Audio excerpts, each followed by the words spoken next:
extension of these mechanisms to other countries will certainly help to alleviate the imbalances of the current monetary system. The establishment of mutual credit lines in local currencies by the Bank of BRICS countries and the possibility of creating a single currency for their operations were also initiatives that could be applied in relation with other developing countries to reduce the abusive monopoly of the U.S. currency, which reinforces and guarantees a hegemony equal harmful to the rest of the world. The BRICS countries are world leaders in agricultural production, concentrating about 1/3 of the food produced globally. Their joint action with the rest of the developing countries will be a substantial contribution to the elimination of the hunger, which today affects more than 700 million people in the world. On climate change, we emphasize the strategic value of effective coordination between the BRICS and G77 to safeguard the principle of common but differentiated responsibilities in the implementation of the Framework Convention and the Paris Agreement. At COP28, which will take place this year in Dubai, for the first time, a G77 Leaders Summit will be held, convened by Cuba to strengthen strategic coordination. Scientific and technical development is today monopolized by a club of countries that monopolize most of the patent technologies, research centers, and promote the draining of talent from our countries. The G77 and BRICS must and can do more to change that situation, and in that spirit, Cuba has convened a summit of heads of state and government of the Group of 77 in China on science, technology, and innovation as a premise for development, to be held on September 15th in Havana. We welcome you there. To move toward to a more just and sustainable future, the time for collective action is not tomorrow, it is now. We firmly believe in the power of unity, in diversity, and that it is time to act together in defense of historical grievances that, because they have not been addressed in time, have multiplied the problems facing our nations today. And since we are in the rainbow nations, which has overcome the hatred of the past, integrating its rich diversity of cultures, languages, and religious beliefs, let us assume all the precepts of the wise African humanist philosophy of Ubuntu, the ethic of caring for others, which in the face of selfishness and individualism promotes a form of life of solidarity, fraternity, and respect, in which no one is left behind. The G77 and the BRICS have the opportunity to generate a historic transformation for the sake of the future generations. Let's do so. Thank you very much. Thank you, President Canal. I now have the honor to call upon His Excellency Ismail Omar Guelleh, the President of the Republic of Djibouti and Chair of the Intergovernmental Authority on Development, IGAD.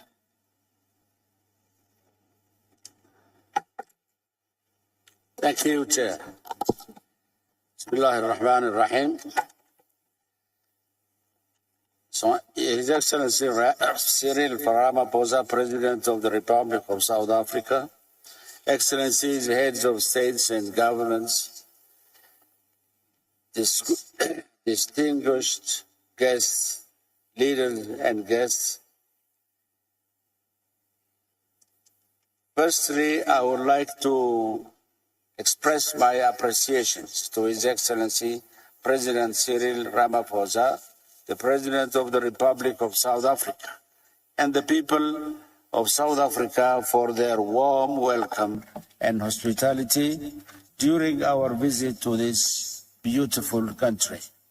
On behalf of all members of IGAD, as well as myself, I would like to extend my gratitude to you, Mr. Chairman, for inviting me to attend this 15th BRICS Summit held in Africa under African chairmanship with a focus on our continent.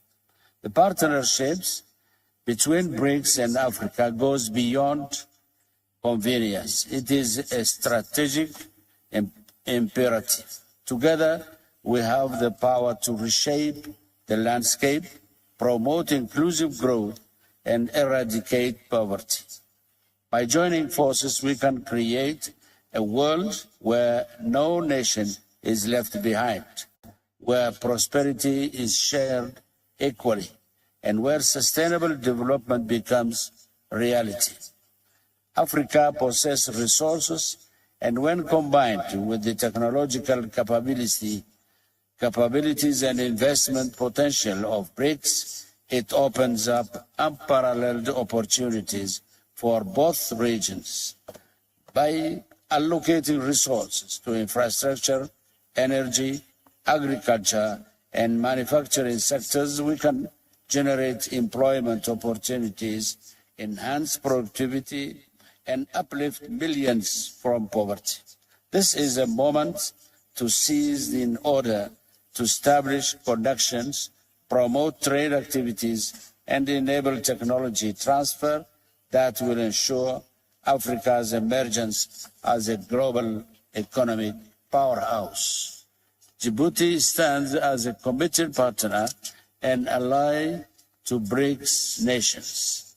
We are also supporters of the African Union-led efforts toward economic integration through the implementation of the African Comprehensive Free Trade Agreement.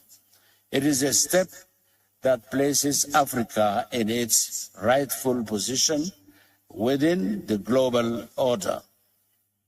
We appreciate your efforts to advance and strengthen the partnership between BRICS and the continent. In summits, we have already identified key areas of focus that contribute to a mutually beneficial partnership. Your leadership in enhancing the relationship between BRICS and Africa serves as a motivation for us to make substantial contributions towards our shared goals and interests.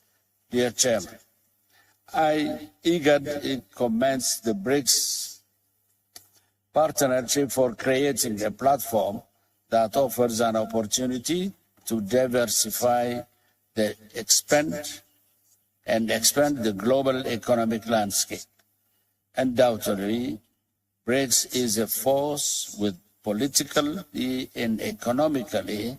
It is a success story evident from the growing number of countries aspiring to join this group, as well as the commendable performance of the new Development Bank with its extensive portfolio of projects aimed at maximizing development impact. I am delighted to announce that IGAD fully aligns with and supports the priorities outlined by the BRICS Chair for 2023. Specifically, Africa and IGAD aim to mobilize investment in order to develop infrastructure that connects parts of our continent, thereby boosting intra-African trade growth and value chains.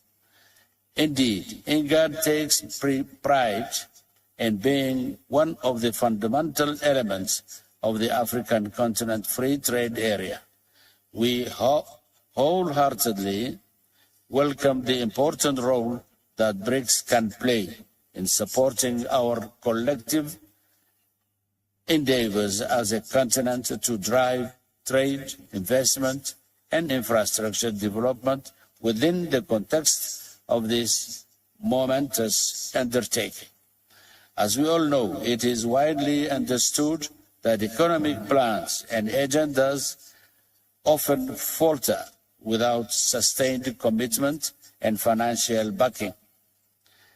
Therefore, we warmly embrace the opportunity to further explore and expand upon some of the ideas and decisions that were discussed during meetings of BRICS-Africa Outreach BRICS Plus Dialogue in 2013 and 2018.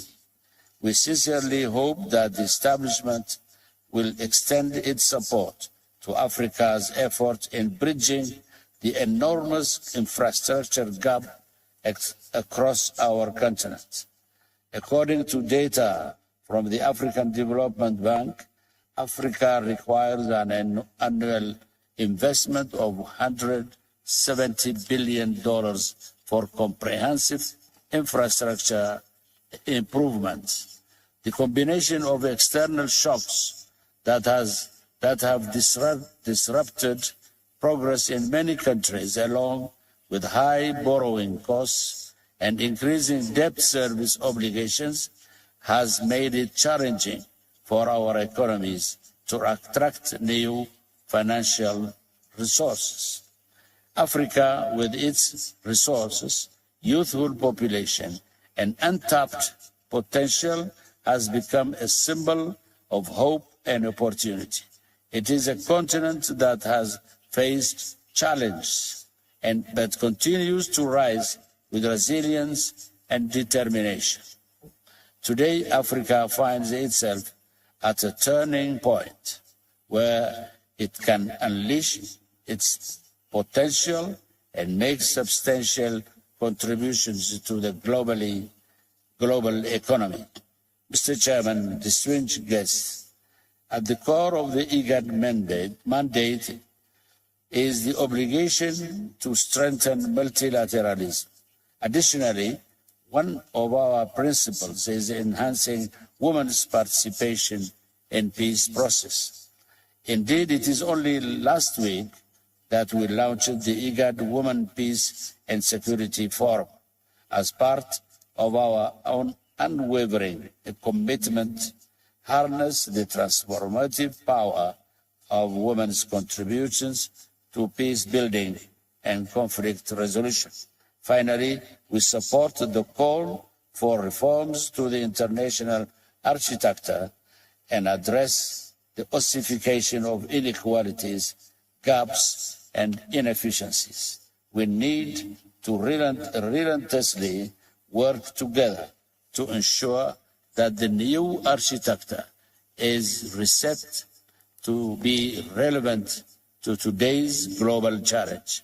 Let's take advantage of this partnership today to strengthen the ideals and spirit of growth so that we can pave the way for a brighter and more prosperous future for all our people. I thank you.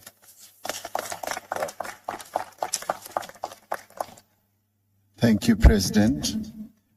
I now take this opportunity to ask His Excellency President Joko Widodo, President of the Republic of Indonesia, Chair of the Association of Southeast Asian Nations, ASEAN, to take the floor.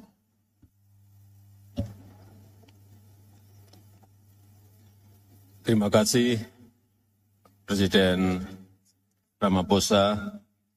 Yang mulia, dunia saat ini seakan bergerak tanpa nahkoda, seakan bergerak tanpa kompas yang jelas. Perang dan konflik telah menyebabkan tragedi kemanusiaan.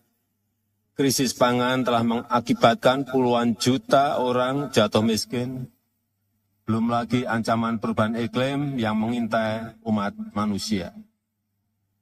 Dari pandemi kita telah diajarkan bahwa krisis global tidak akan bisa selesai kalau kita bekerja sendiri-sendiri atau oleh sekelompok negara saja.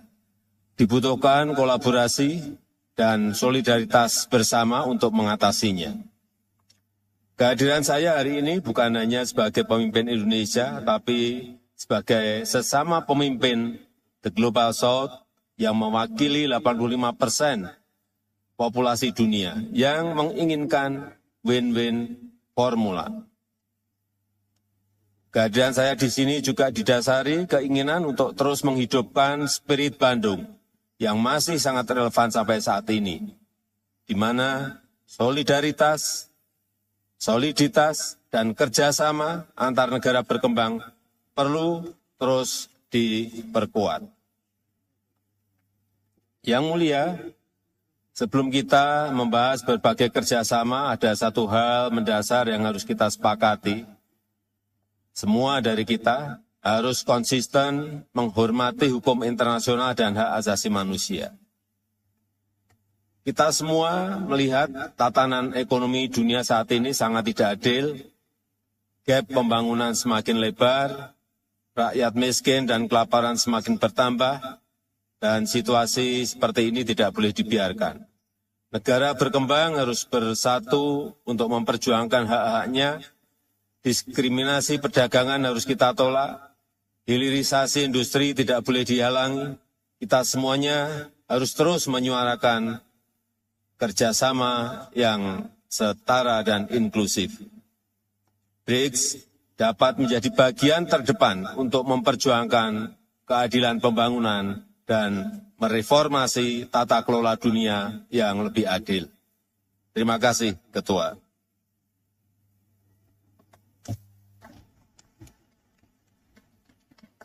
Thank you, President Widodo.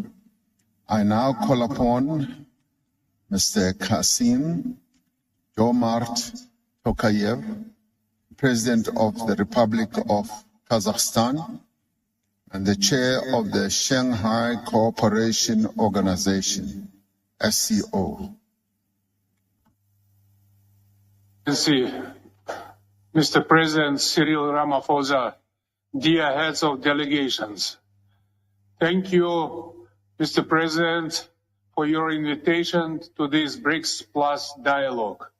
Today's summit can significantly bolster the role of the BRICS and will help tackle a range of urgent global challenges through open dialogue and mutual understanding. This summit takes place against a backdrop of mounting tensions in the international arena, marked by extensive political pressure, confrontation, and widespread use of sanctions. Therefore, as the current chairman of the Shanghai Cooperation Organization, I wish to share our vision on the prospects and converging interests of cross-regional collaboration. The SCO's increasing role is widely acknowledged today. It unites rapidly developing economies with enormous human resources, natural assets, and technological potential. Taking this opportunity, I would like to extend my sincere congratulations to Prime Minister Modi of India on the historic landing of the Indian spacecraft near the moon's South Pole. Kazakhstan, as one of founding members of the organization, is determined to leverage its chairmanship to transform the SCO into a more effective organization able to meet the challenges we face. For more than 2 decades, the Shanghai Cooperation Organization has accumulated valuable experience in advancing multilateralism and cooperation at the regional level. Given the interests and priorities shared by the BRICS and the SCO, I propose to combine our efforts in the following key areas. We should seek a suitable formula for peace, stability, and security based on the UN Charter. To this end, at the SCO summit this year, I proposed the initiative on world unity for just peace and harmony. This initiative aims at making progress on global security and stability, as well as establishing a more rational political and economic international order. The BRICS and BRICS Plus partners could cooperate in advancing this initiative for the common good. Next, we should unite the SCO, BRICS, and BRICS Plus countries' record in the critical digital domain, e-commerce, cybersecurity, and increase information exchange. Kazakhstan will host the Shanghai Organization's Digital Forum next year, and I am pleased to invite the BRICS Plus partners to take an active part in this important event. Kazakhstan calls on all partners to join us in economic trade, transport, and investment projects along the north-south and east-west corridors. The Trans-Caspian International Transport Route, which complements crucial Belt and Road Initiative, offers valuable trade cooperation prospects. This synergy will boost inter-regional trade and unlock the full transit and transportation potential of our respective regions. We all admit that climate change has far-reaching negative effects on the global scale. Over the past few years, the global South and Central Asia have seen an acceleration of severe droughts and other natural disasters. In this context, Kazakhstan has proposed to declare 2024 as the year of ecology in the SCO and spearhead efforts in addressing this pressing issue. The SCO Action Plan for the Year of Ecology is a timely initiative that I hope will resonate with the BRICS family. Finally, against this backdrop, food security is gaining a special importance on the global agenda. Today, 3 of the world's 4 major food producers are BRICS members, and the BRICS countries' total agricultural GDP accounts for more than half of the global total. There is a need to enforce adequate measures to reduce food imbalances in our countries. We must depoliticize the global supply of food and fertilizers and exclude them from any sanctions and restrictions. Dear colleagues, under the BRICS and Africa banner of South Africa's presidency, Kazakhstan is willing to strengthen multifaceted cooperation with the BRICS countries and the African Union. Kazakhstan wishes to contribute to fostering the potential of BRICS as its participating state. I strongly believe that we need to accelerate a collective approach towards global security, sustainable development, and inclusiveness. Thank you.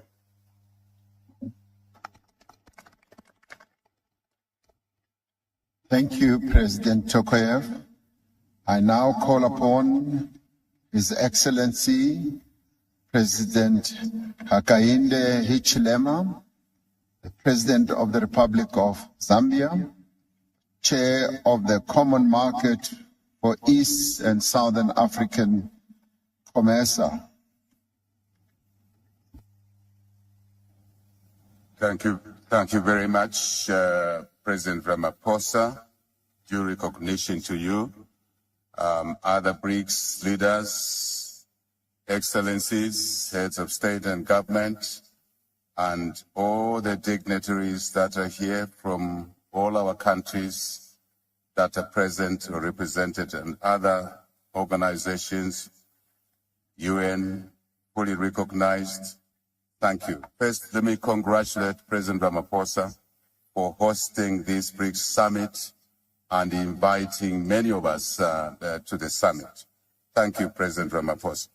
I also wish to effectively and firmly endorse the importance of this summit in providing us with an enhanced opportunity to work with the BRICS countries to be able to support our developmental agendas in our individual countries, regions, continent of Africa, and elsewhere.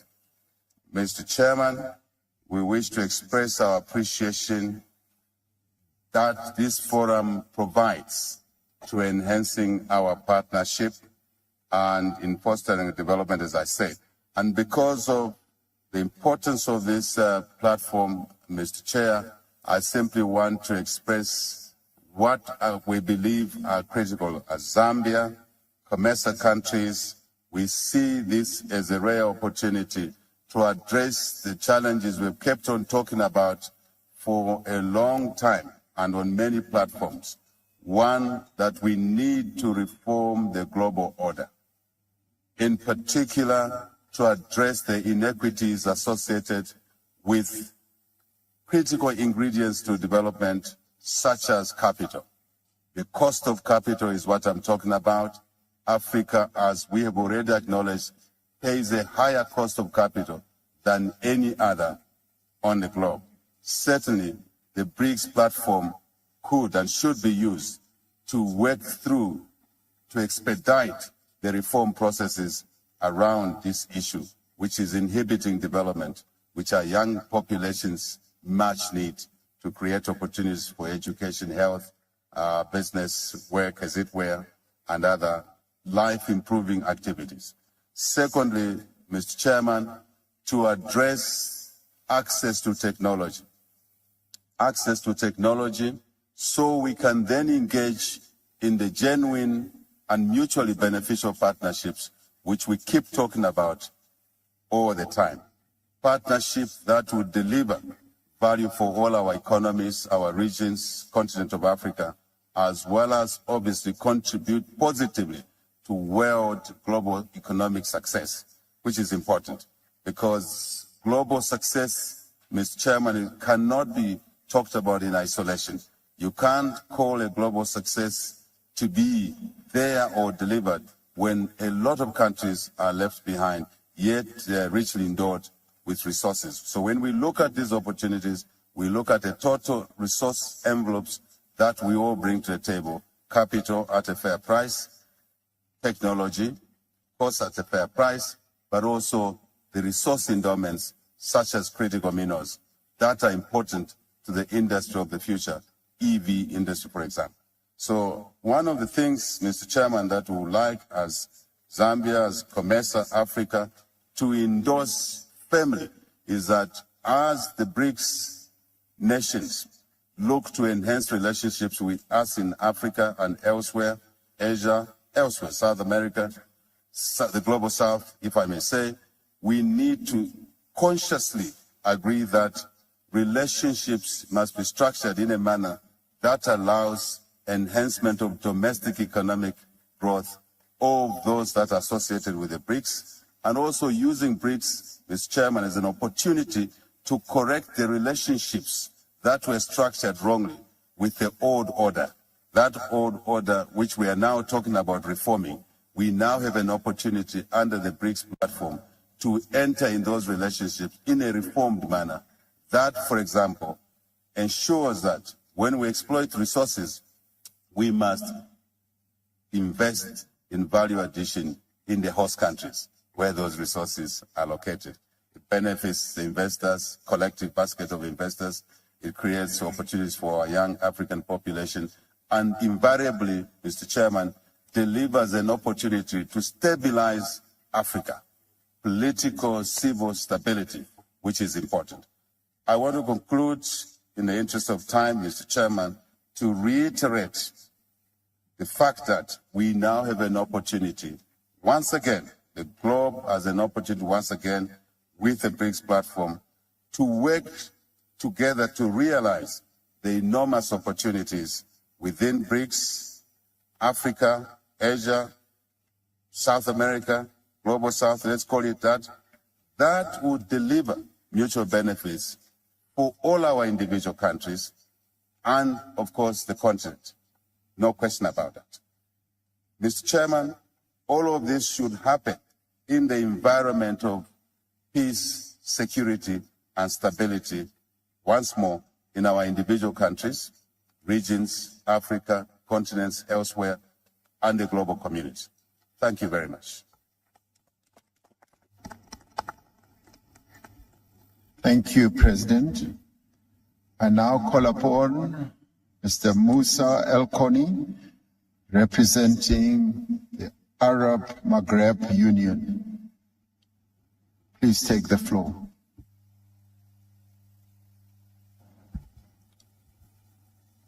شكرا جزيلا. بسم الله الرحمن الرحيم.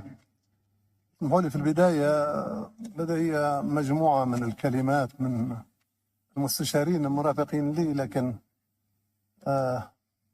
سأتحدث بقلبي لكم جميعا. سأسترجع الكلمة لأن هذا الحدث هو هام وتنتظره شعوبنا منذ فترة طويلة، كما أشار السيد رئيس إندونيسيا بأن مناطقنا أو عالمنا كان يفتقد إلى القادة، وهذه المجموعة الخمس والتي تمثل القادة الجدد لدولنا عليه. هذه تعتبر منطلق هام جدا ممكن البناء عليه وتخرجنا من الأزمات التي تعانيها دولنا. فتجربة الدول الخمس هامة جدا، لأنها أيضا نهضت من الأزمات التي كنا نحن نعيشها. فكانت أزمة كبيرة تعاني منها جنوب أفريقيا، والصين أيضا فرضت نفسها كأهم اقتصادات العالم بعد عدة إجراءات ونضال كبير خاضته لرفع معيشة المواطن الصيني. لذا نحن نريد من الدول الخمس أن يساعدوا هذا العالم الشبيه لعالمهم الذي كانوا فيه، بمعنى بالخبرة، بالإدارة، بالإمكانيات. نعم، أفريقيا غنية وهي الأفقر، إذ في أفريقيا يباع الكيلو الكاكاو بدولار لكي تشتري قطعة من الشوكولاتة ب15.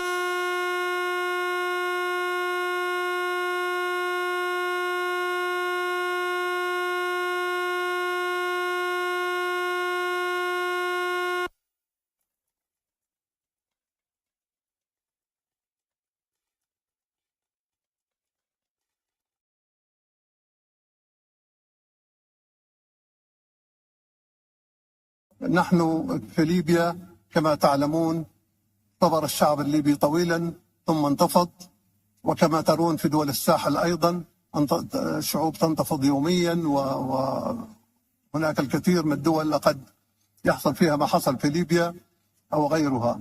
عليه لابد من معالجة هذا الأمر من الأساس، وهو توفير الوظائف. أقول توفير الوظائف، وهذا موجه للدول الأخرى التي يهاجر إليها أبنائنا. نحن لسنا سعداء بأن يموتوا أبنائنا في الصحاري وفي المناطق التي تشهد اقتتال ويتعرضون للخطر، أو يموتون في البحار، أو يتشردون في شوارع أوروبا. نحن نريد منكم أن تساعدونا في إقامة الصناعات الصغرى والمتوسطة والاهتمام بالزراعة والصيد البحري وسواها. فنحن نريد أبناؤنا أن يبقوا في أوطاننا. نحن أيضا لا نريد أن يدفع أبناء شعوبنا، وخاصة الشعب الإفريقي أو سواه من آسيا أو غيرها أو حتى أمريكا اللاتينية، أن يتعرضوا للخطر أو يموتوا على حدود الدول الغنية. فيجب أن تكون هذه المجموعة أن تنضم إلى أو تتحدث إلى الدول الكبرى الأخرى بأنها أن تعمل معنا بخطط واضحة وجلية ومفيدة لشعوبنا. وأشكركم شكرا جزيلا.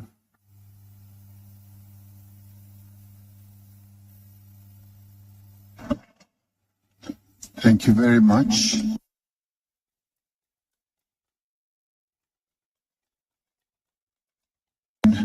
Farhan bin Abdullah Al Saud to take the floor, representing the League of Arab States and President of the Organization of Islamic Cooperation. Thank you, Chair.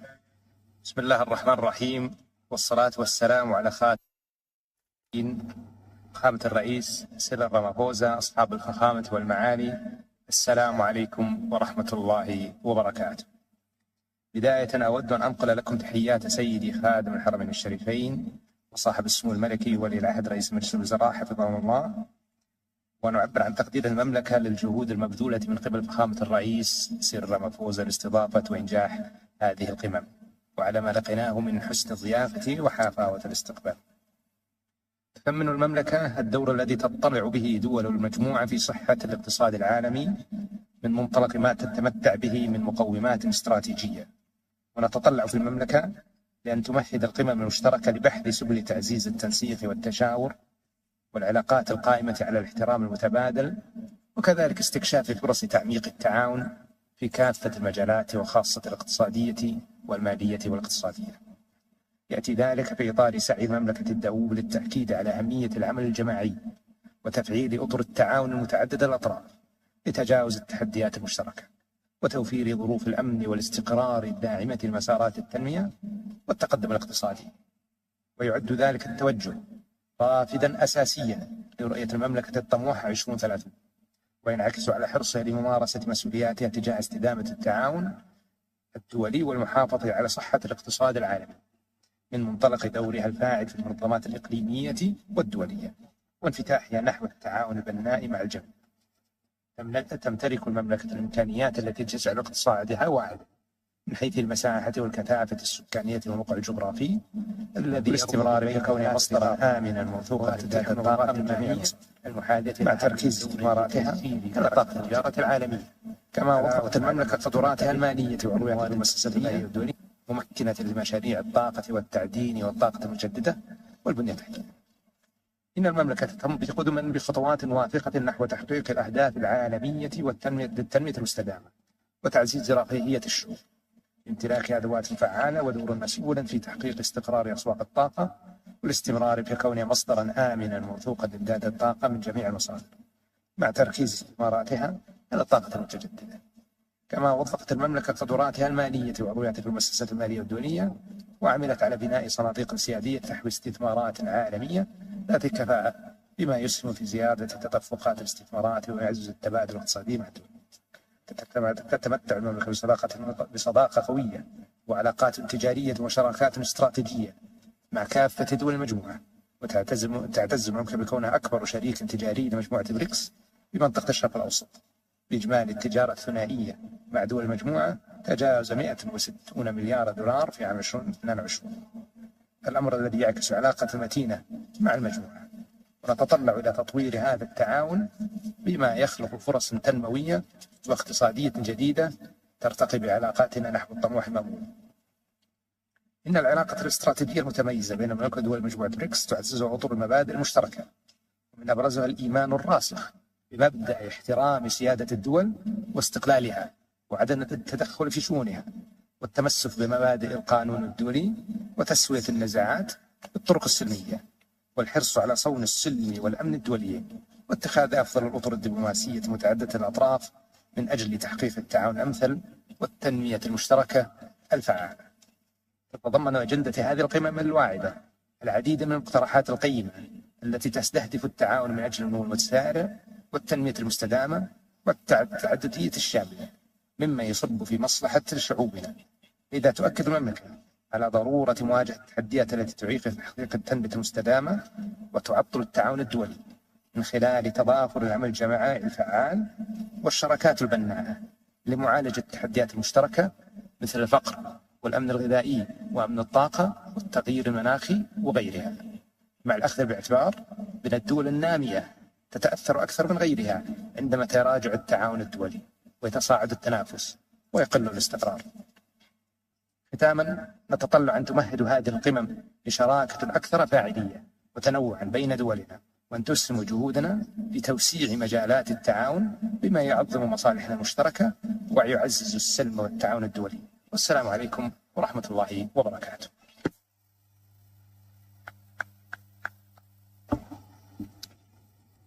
Thank you, Your Royal Highness. I now call upon His Excellency Ms. Dilma Rousseff, President of the New Development Bank.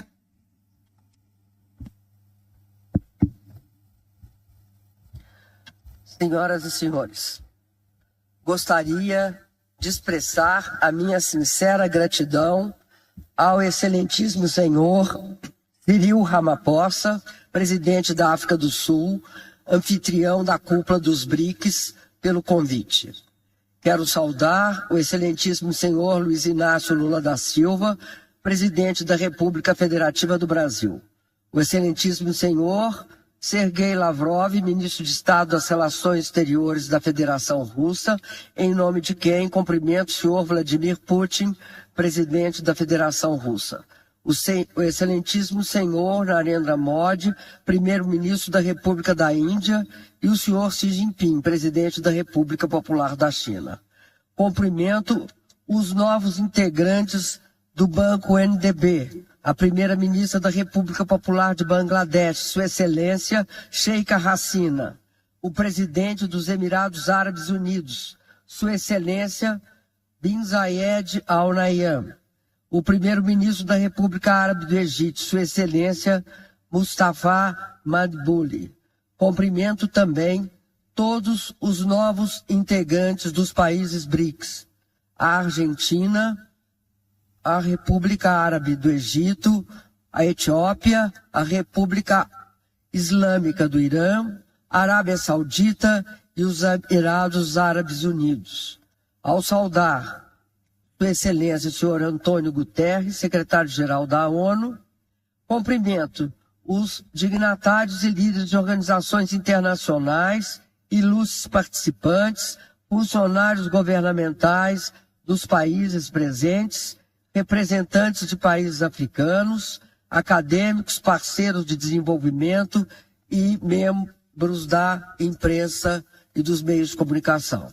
Senhoras e senhores, os BRICS e o Banco NDB faz parte da minha história. Quando era presidenta do Brasil, tive a felicidade de sediar a cúpula de Fortaleza em 2014, ocasião em que os líderes dos BRICS deram vida ao NDB, ou o Banco dos BRICS. Agora, como presidenta do NDB, tenho a oportunidade de levar adiante a visão que animou os países fundadores e materializá-la em ações concretas em prol dos BRICS e dos países do Sul Global. E quero falar hoje sobre a estratégica importância para o Sul Global do desenvolvimento do continente africano, que foi ferido ao longo da história pelo colonialismo, pela desenfreada exploração e até pela mais vergonhosa escravidão. A África é de onde viemos. E este século XXI é o resgate definitivo deste continente. Por isso, é um grande prazer, como presidente do NDB, me dirigir ao BRICS-Africa Outreach and BRICS Plus Dialogue. O mundo passa por um momento muito difícil. Vivemos uma crise de múltiplas dimensões.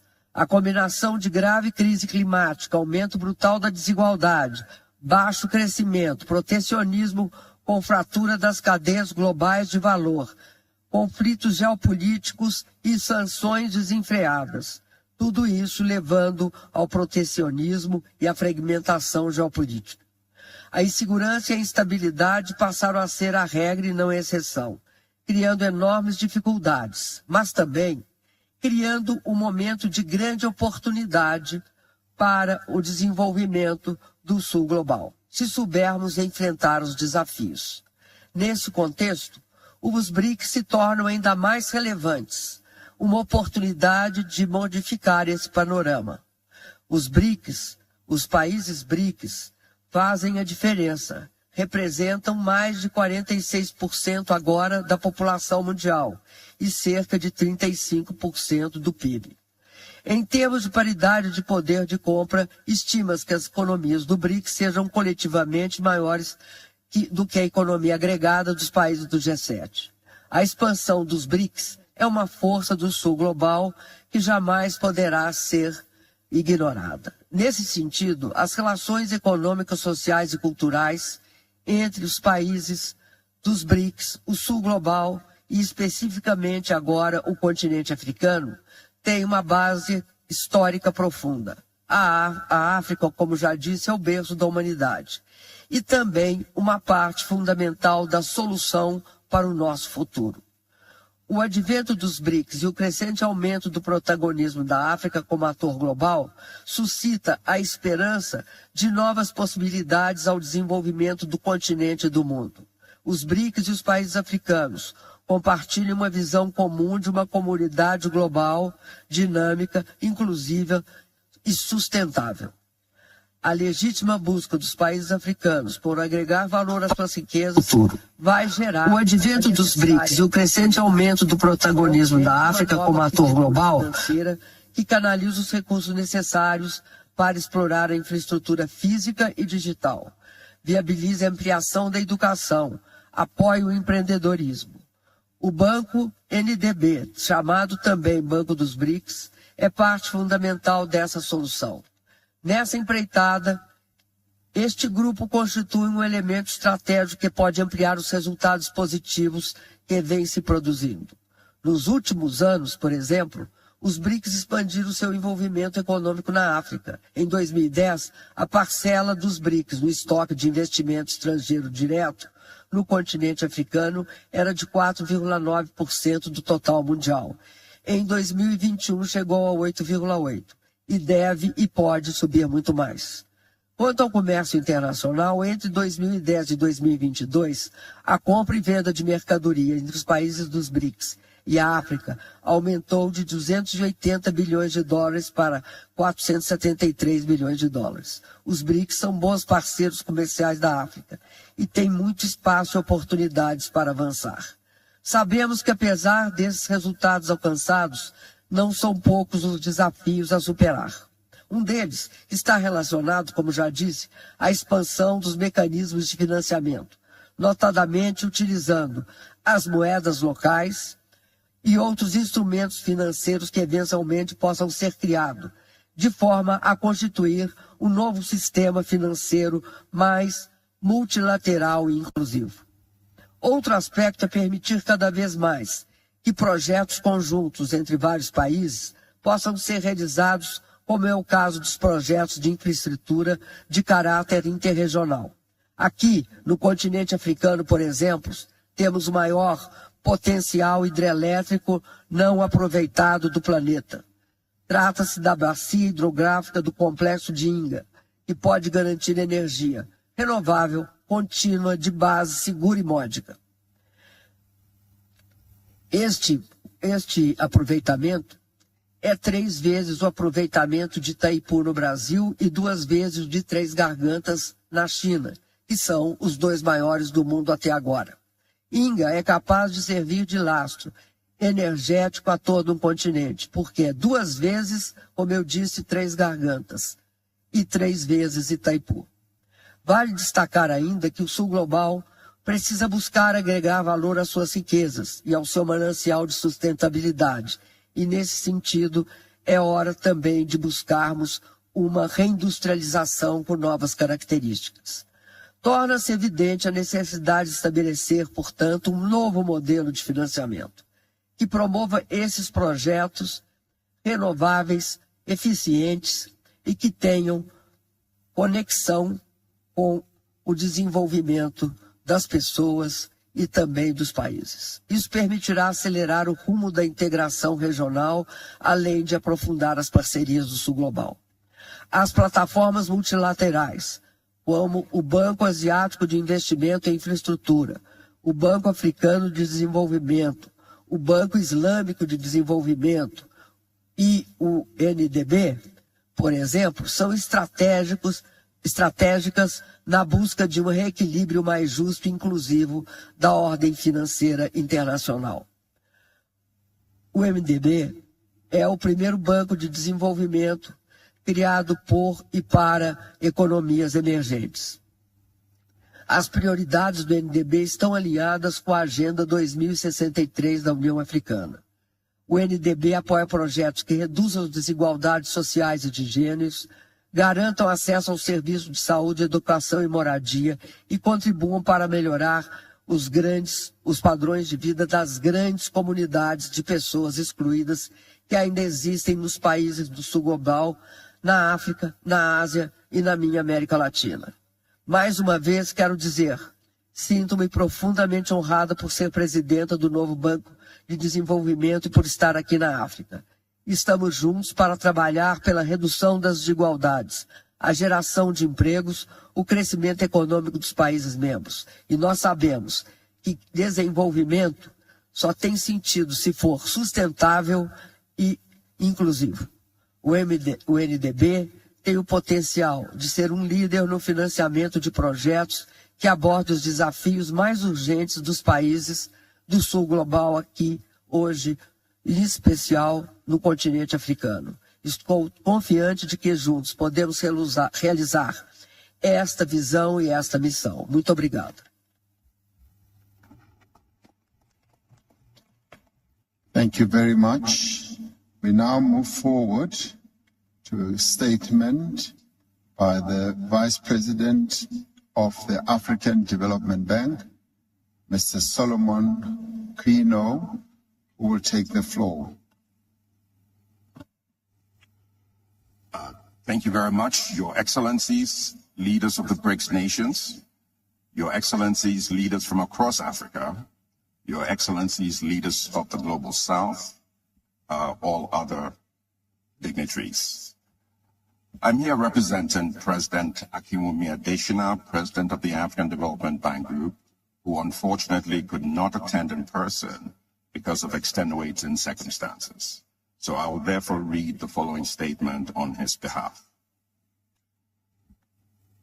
The theme, BRICS and Africa, Partnership for Mutually Accelerated Growth, Sustainable Development, and Inclusive Multilateralism, could not be more appropriate.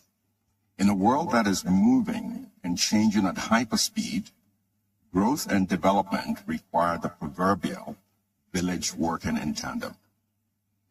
So within this context, the African Development Bank, in conjunction with several partners, is innovatively addressing Africa's critical development challenges, well articulated in the African Union's Agenda 2063, and also being prioritized within what we call the African Development Bank's strategic high five priorities, which are: one, to light up and empower Africa, to feed Africa, to industrialize Africa, which we have been talking about today significantly, to integrate Africa, and also to improve the quality of life for the people of Africa. To date, more than 350 million Africans have been impacted positively from the Agenda 2063 being implemented through the strategic high five priorities of the African Development Bank. As a continent, we've had to contend with a simultaneous triple C's. That is COVID, conflict, and climate change. Let me talk a little more about climate change. While Africa has contributed the least to greenhouse gas emissions, as the UN Secretary General mentioned, it bears an inordinate burden and amount of devastation from the adverse impacts of ever-increasing climate change. This is one of the reasons that the African Development Bank is scaling up its support in Africa for both climate adaptation and mitigation. For example, we're implementing the $20 billion Desert to Power program that would deliver 10 gigawatts of solar power to over 250 million people across the Sahel. It was also good to hear the president of the new development bank talk about Grand Inga, but there's also Inga 3. Africa has huge hydro potential. Even in Zambia and Zimbabwe, we also have the Batoka project. These are projects in which the African Development Bank has been leading in the project preparation, and we're very open to partnership with the new development bank. And also we welcome the Global South solution to implementing these projects, in an expeditious manner. The public sector alone is not going to solve the development challenges in Africa. Private sector has a strong role. This is why in 2018, the African Development Bank founded an innovative and highly acclaimed Africa Investment Forum, which to date has mobilized investment interest in excess of $142 billion. We would like to thank His Excellency President Ramaphosa for graciously chairing and hosting the first two forums. I take this opportunity to invite all of you to this year's forum in Morocco on November 8th to 10th. We continue to provide leadership as the African Union's anchor institution on the goal of integrating Africa. We have built several thousands of kilometers of cross-border roads and electricity transmission lines, and are also invested in railways and waterways. Through the African Stock Exchanges Linkages Project, we have connected 8 African stock exchanges with an aggregated market capitalization of $1.3 billion from Johannesburg to Cairo, and we have also supported the African Continental Free Trade Area Secretariat in its establishment and also to operationalize the CFTA. For decades, I've remained adamant. No bird can fly with one wing. Likewise, nations and institutions.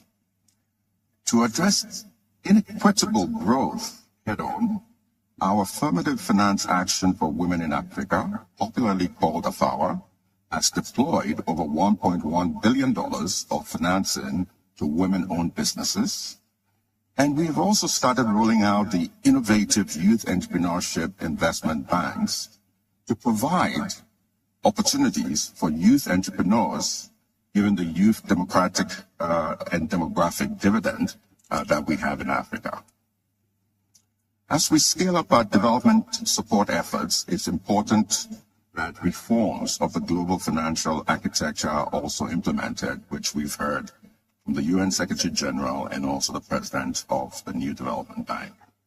In this regard, the African Development Bank has provided leadership on rechanneling IMF's special drawing rights to qualify regional development finance institutions, given our capacity to leverage these instruments 3 to 4 times for the benefit of our regional member countries and private sector. In conclusion, in Africa, the baobab tree is one of the largest trees. To encircle it, it doesn't take one pair of hands. It takes many hands joined together. So as I end, I would like to emphasize the power of partnerships, and we look forward to such with the New Development Bank. Thank you, and God bless. Thank you very much, Your Excellencies.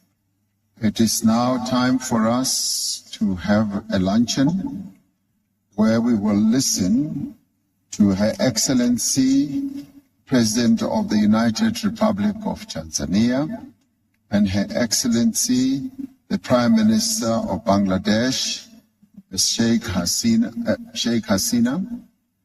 and thereafter we will come back and then continue with our speeches in alphabetical order, where the heads of states will take the floor, and thereafter we will take all others who are representing the heads of states from various countries. Let us now take time to go and have lunch, as we will be directed by protocol officers across this side. Thank you very much, and we will do that in 1 hour, and we will be back again. Thank you.